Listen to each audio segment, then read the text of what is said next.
I am happy to join with you today in what will go down in history as the greatest demonstration for freedom in the history of our nation. 50 years ago, a great American, in whose symbolic shadow we stand today, signed the Emancipation Proclamation.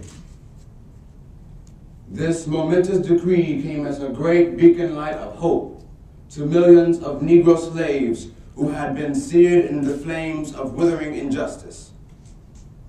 It came as a joyous daybreak to end the long night of their captivity. But 100 years later, the Negro still is not free. 100 years later, the life of the Negro is still sadly crippled by the manacles of segregation and the chains of discrimination. 100 years later, the Negro lives on a lonely island of poverty in the midst of a vast ocean of material prosperity. 100 years later, the Negro is still languished in the corners of American society and finds himself in exile in his own land. And so, we've come here today to dramatize a shameful condition. In a sense, we've come to our nation's capital to cash a check. When the architects of our republic wrote the magnificent words of the Constitution and the Declaration of Independence, they were signing a promissory note to which every American was to fall heir. This note was a promise that all men, yes, black men as well as white men, would be guaranteed the unalienable rights of life, liberty, and the pursuit of happiness. It is obvious today that America has defaulted on this promissory note insofar as her citizens of color are concerned. Instead of honoring this sacred obligation, America has given the Negro people a bad check, a check which has come back marked insufficient funds. But we refuse to believe that the Bank of Justice is bankrupt. We refuse to believe that there are insufficient funds in the great vaults of opportunity of this nation. And so, we have come to cash this check, a check which will give us upon demand the riches of freedom and the security of justice. We have also come to this hallowed spot to remind America of the fierce urgency of now. This is no time to engage in the luxury of cooling off or to take the tranquilizing drug of gradualism. Now is the time to make the promises of democracy a reality. Now is the time to rise from the dark and desolate valley of segregation to the sunlit path of racial justice. Now is the time to lift our nation from the quicksands of racial injustice to the solid rock of brotherhood. Now is the time to make justice a reality for all of God's children. It would be fatal for the nation to overlook the urgency of the moment. This sweltering summer of the Negro's legitimate discontent will not pass until there is an invigorating autumn of freedom and equality. 1963 is not an end, but a beginning. And those who hope that the Negro needed to blow off steam and will now be content will have a rude awakening if the nation returns to business as usual. And there will be neither rest nor tranquility in America until the nation grants the Negro his citizenship rights. The whirlwinds of revolt will continue to shake the foundations of our nation until the bright day of justice emerges. But there is something that I must say to my people who stand on the warm threshold which leads into the palace of justice. In the process of gaining our rightful place, we must not be guilty of wrongful deeds.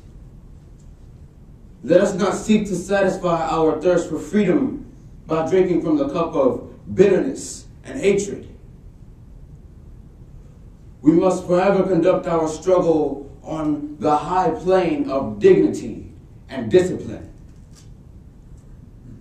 We must not allow our creative protest to degenerate into physical violence.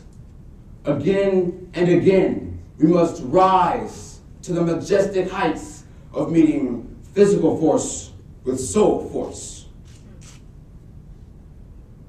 The marvelous new militancy which has engulfed the Negro community must not lead us to a distrust of all white people.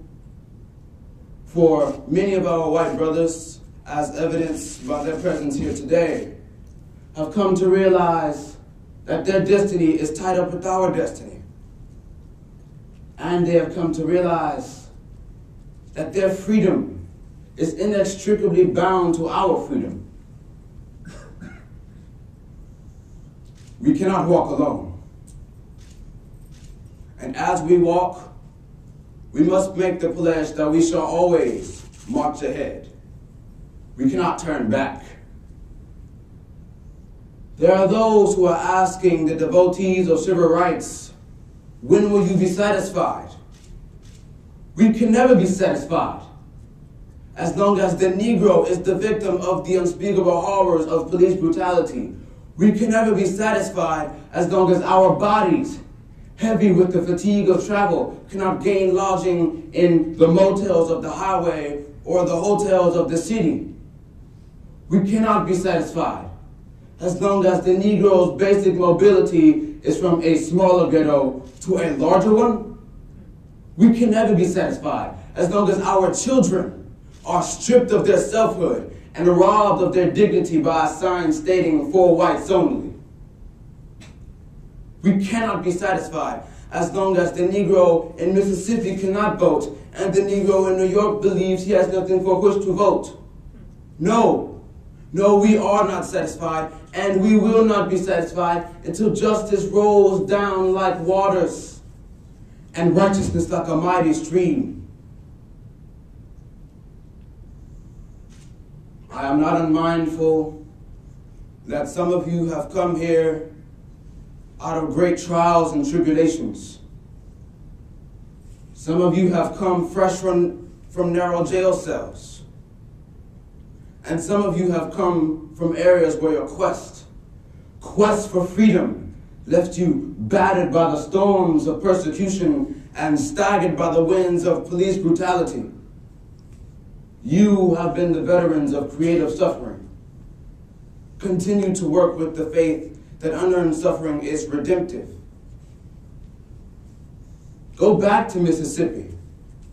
Go back to Alabama. Go back to South Carolina. Go back to Georgia. Go back to Louisiana. Go back to the slums and ghettos of our northern cities, knowing that somehow this situation can and will be changed. Let us not wallow in the valley of despair, I say to you today, my friends. And so, even though we face the difficulties of today and tomorrow, I still have a dream. It is a dream deeply rooted in the American dream. I have a dream that one day this nation will rise up and live out the true meaning of its creed. We hold these truths to be self-evident that all men are created equal. I have a dream that one day on the red hills of Georgia, the sons of former slaves and the sons of former slave owners will be able to sit down together at the table of brotherhood. I have a dream that one day, even the state of Mississippi, a state sweltering with the heat of injustice, sweltering with the heat of oppression, will be transformed into an oasis of freedom and justice. I have a dream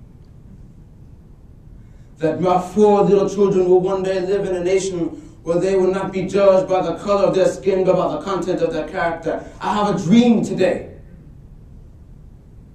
I have a dream that one day down in Alabama, with its vicious racists, with its governor having his lips dripping with the words of interposition and nullification, one day right there in Alabama, little black boys and black girls will be able to join hands with little white boys and white girls, our sisters and brothers. I have a dream today. I have a dream that one day every valley shall be exalted, and every hill and mountain shall be made low.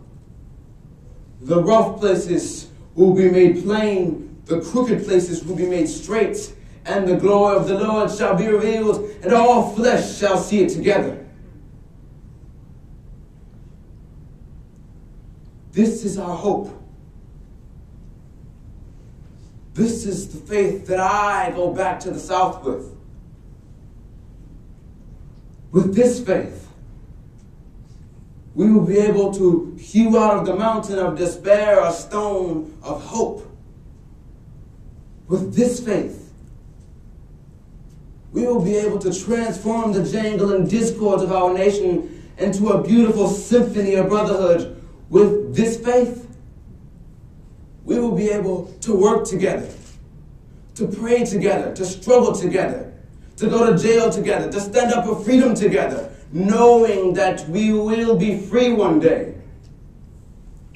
And this will be the day. This will be the day when all of God's children will be able to sing with new meaning. My country, 'tis of thee, sweet land of liberty, of thee I sing.